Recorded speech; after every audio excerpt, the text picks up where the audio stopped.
Okay, so let me say this straight. Most e-commerce brands are not failing because of bad products or creatives. They are burning money because their campaign structure is garbage. And if you don't fix that, meta ads will never work for you, no matter what you sell. Hey my friend, welcome to the channel Ads with Loveneek. In today's video, I am breaking down how I personally structure campaigns for e-commerce brands on meta ads. Now I know there are already tons of video on YouTube showing how to create sales campaign, but no one talking about how to structure your entire ad system, top of the funnel, middle of the funnel, bottom of the funnel, based on your customer journey, signals and funnel health. So in this video, I will show you exactly what I do, what campaigns I create, what audience I use, how I split budgets and why I do the way I do. So let's jump into it.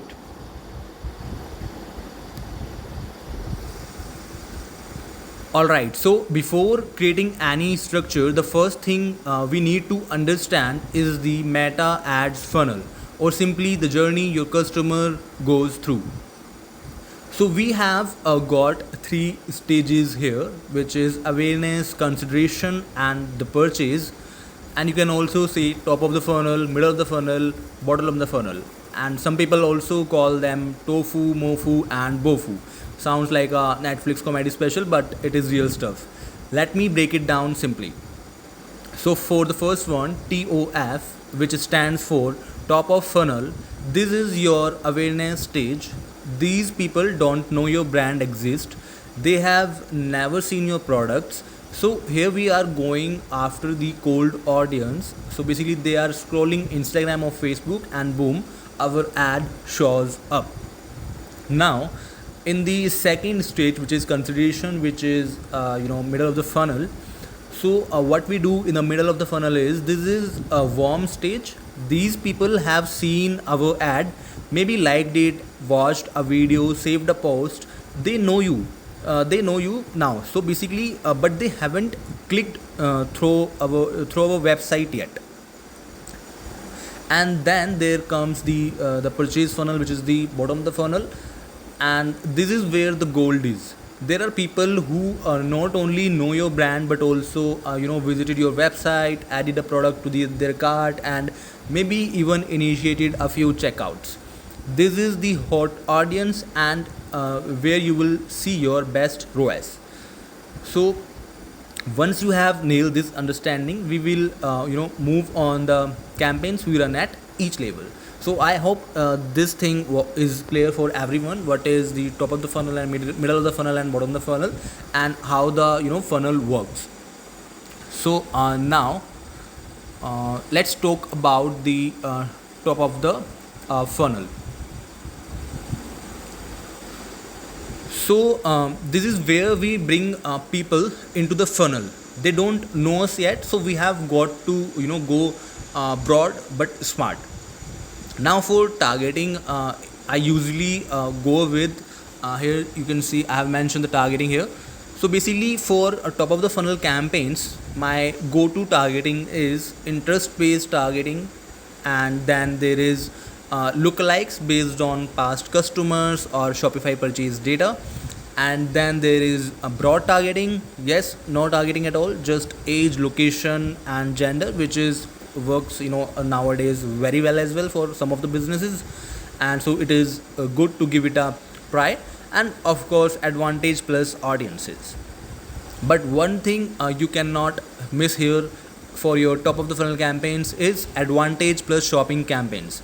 Meta's new you can say Meta's new favorite trial. If you are running an ecom brand and you are not using advantage plus shopping campaigns or ASCs, whatever you call them, you are missing out. And it works surprisingly well for TOF because of how smart its machine learning is. Although I have seen that once you invest heavily on advantage plus shopping campaigns, your RTO sometimes also increases, but that is a different topic and we may discuss this in some other video. But let's just continue our topic for now. So now don't expect instant conversions here in the top of funnel stage. Why is that? Because as I said, in this stage you will be targeting people who have no idea about your existence. They have never seen your product, there is no trust factor, there is no authority, there is nothing which can trigger a purchase or influence a purchase. So this is where you have to first show up, make a brand image, and it is just your first interaction with a person which is your prospect, right? So this is about building funnel entry and letting the algorithm learn and creating a big enough pool to retarget later. Now in the second stage, which is middle of the funnel. So in middle of the funnel, now they have seen us, it is time to move them to a closer action. In middle of the funnel, we are talking about people who have engaged with our IG or FB content but haven't visited your website yet. Here's how I usually structure campaigns for this stage of funnel. So basically I create two ad set, one for Facebook engagers and the another one for Instagram engagers. Now if you have got a lot of traffic and you are working on a big budget, you can segregate it in as many possible ways as you want. Basically you can, if let's say if you are if you are talking about Facebook engagers, and you can see that okay, even in last 7 day, if you see the last 7 days data, there is a good size of audience that can be targeted. So what you can do is you can create multiple audience segment for Facebook engagers, let's say 7-day engagers, 14-day engagers, 30-day engagers, 180-day or 365, right? And then based on the segment that is working for you, let's say if 7-day engagers are giving you the best possible result in comparison to the other engagers, then you can try allocating more budget to 7-day engagers and reduce the same from 14 days or 30 days engagers. And while doing this, always remember to keep an eye on the frequency and your cost per purchase, right? So basically if you will, let's say if your 7-day engagers are driving you good results and you start investing heavily on this particular audience, so what will happen is, as it is a very niche audience, you are targeting just your 7-day engagers, the audience size may be big, but it won't be big to spend all of your budget with and give you the best possible result, because you will be targeting same people again and again. As a result, your frequency will increase and hence the cost per result. So you have to strategically add the budgets for each segment. You have to keep an eye, as I said, you have to keep an eye on the frequency and on the cost per purchase. And always and there's a quick tip for you, always exclude the shorter window from the longer one. So exclude 7-day from 14-day and 40-day from 30-day and so on. Basically if you want to do this, then your audience will overlap, and to just eliminate this thing, you so your to you for just to eliminate this thing, you have to exclude these audiences from each other, and you get clean data on which segment is working best. And if you don't have a huge traffic, let's say if you are just starting out or you have a small budget, then there is no problem at all. Just make two simple ad set, one for FB 365 days and the other one for IG 365 days, and put them at a small budget. Let's say if 30% of your total budget you can allocate, and then you can see what result you are getting from there, and then you can keep it like that way, and based on the results you can increase or decrease the budget anytime. So this is for the middle of the funnel. And as I mentioned, the target audiences here, you can target FB, IG engagers, video viewers, and you can check what are the other options as well. Like let's say if you are generating leads on leads, and you can also kind of retarget people who have just opened your lead form and but didn't submitted the form. So basically you can go to the audience section and check what are the available options here, and then you can out of which you can utilize them into the consideration phase. Now here comes the next stage of the funnel, which is bottom of the funnel. Now this is where we print the money, and this stage is every client's favorite, because here is the ROAS looks very sexy. And there's a reason for that, because now they have seen your interacted with your ads and have engaged with your ads and then visited your website. So basically they know us now and what we do, and they know about our brand, and since they know about us very well, they are most likely to make a purchase than in comparison to the person who have not seen or heard about our brand. So for this segment, for the bottom of the funnel segment, our target audience will be website visitors and people who have added a product to a cart or maybe initiate checkout and then the view content, and even people who have viewed specific product page.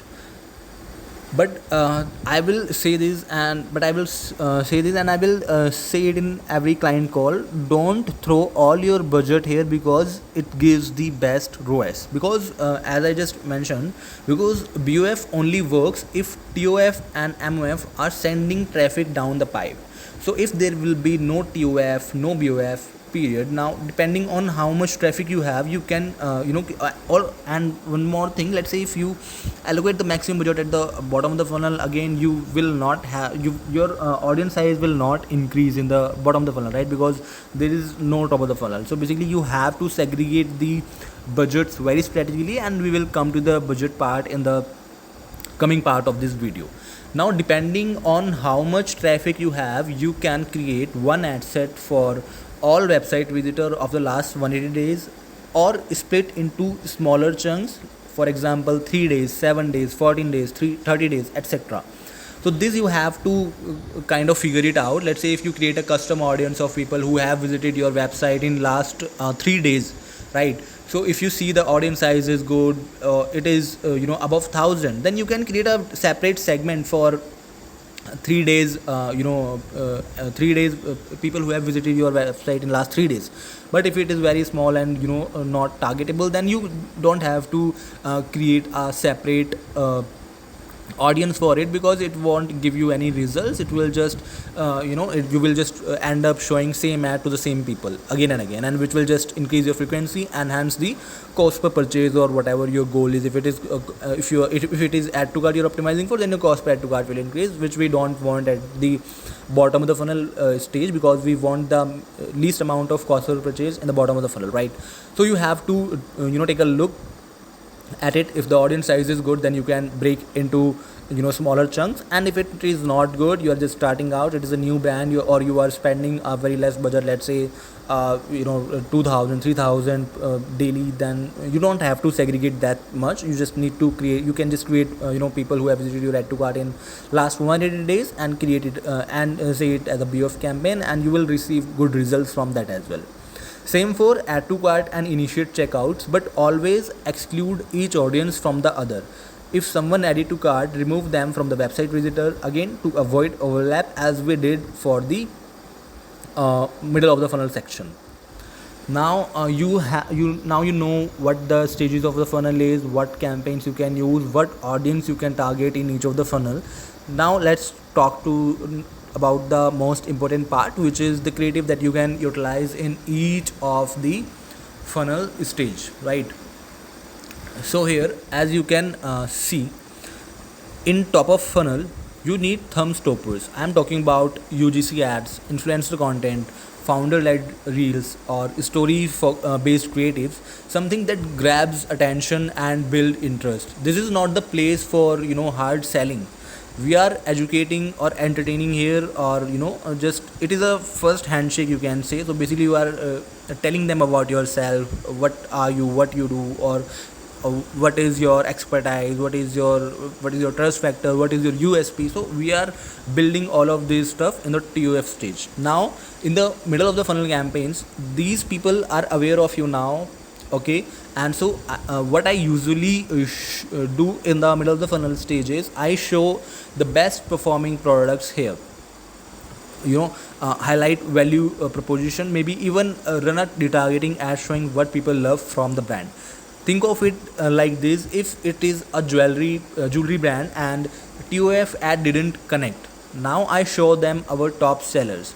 Basically, let's say if there this might be a hook they needed. So basically, let's say if it is a jewelry brand, and with our TOF campaign, since they were interested in jewelry, they liked our ad, right? But it was not they didn't like the design that much, that they didn't visit our website.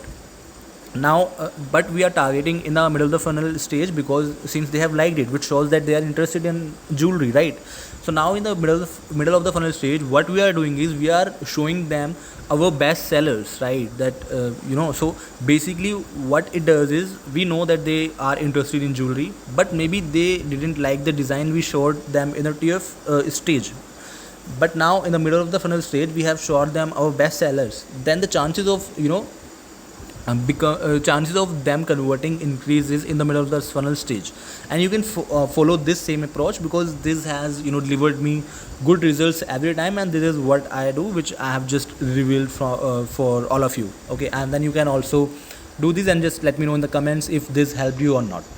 Now in the bottom of the funnel, my favorite, I rely heavily on dynamic product ads, carousels, or be it collection or video with catalog.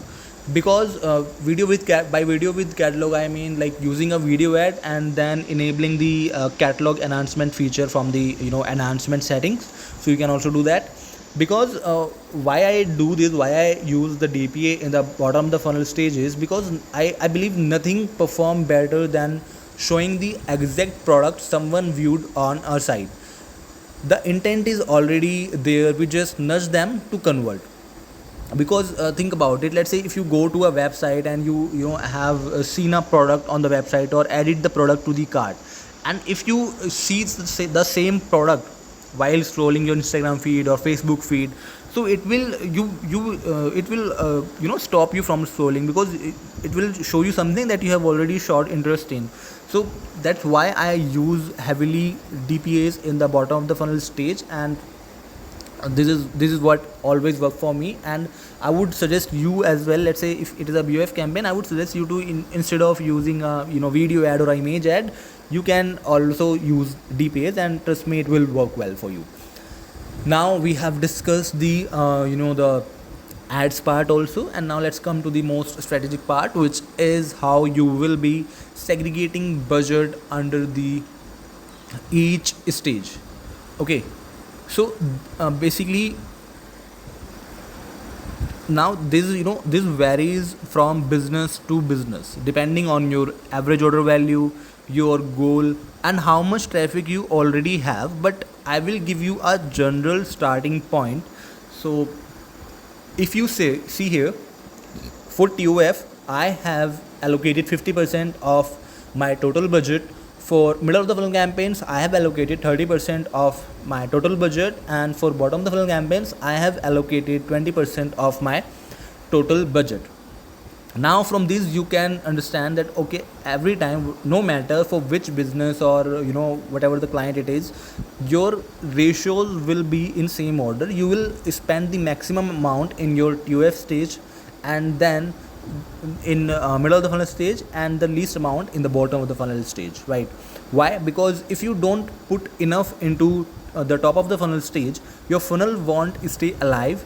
BOF and MOF depends heavily on the TOF. So basically you need to have good amount of traffic in TOF, because only you will be targeting in the middle of the funnel and bottom of the funnel, you will be targeting people who have engaged in the top of the funnel. So basically you need, let's say if there are 100 people in the TOF funnel and only 10 interacted with your ad, so you will be targeting only 10 in your middle of the funnel stage. And then from that 10, let's say only 2 interacted with your website, then you will be targeting only 2% in your BOF stage. So basically by these logic, you have to spend heavily in your top of the funnel campaigns. Now if your BOF frequency becomes too high, okay, so meaning the same people are seeing the ads again and again, and that's when you reduce budget there and push more into TOF. So you just have to keep an eye on your frequency and on your cost per purchase. And if you see that your cost per purchase is rising or the frequency is rising, then you can always just do some shifting in your budgets, and that's how you can figure it out what works best for you. Because it depends on business to business. If I speak honestly, because I have seen some business spending let's say 70,000 in their TOF stage and only 30% in MOF and BOF stage, and that works well for them. I have seen people who are just spending, let's say, even just 30% in the TOF stage, and then middle of the funnel and bottom of the funnel they are heavily invested, because it depends upon business to business and how the customer make the purchase, how much time it needs to make a purchase. Let's say for a high value product, you may need to show or reach out to the people who have shown the interest in your product in many time as possible in MOF and BOF stage. That's why you spend heavily on the MOF and BOF. So you have to take all of these things into consideration before allocating the budget. But for a general rule of thumb, you can start with 50 30 20 split, and based on the results you are getting, you have to make some adjustment. It won't take you much time. You will be able to realize that okay, what's working on what's not in just maybe 2 week or 3 week or a month, and then you can have your best budget split possible. So that is exactly how I structure meta ads campaign for e-commerce brands. And now, whether you are just starting or you are managing accounts for clients, this structure will help you create a healthy funnel, better audience control, and most importantly, scale in a predictable way. I hope you found this video valuable. I will see you in the next one. Till then, take care. Bye bye.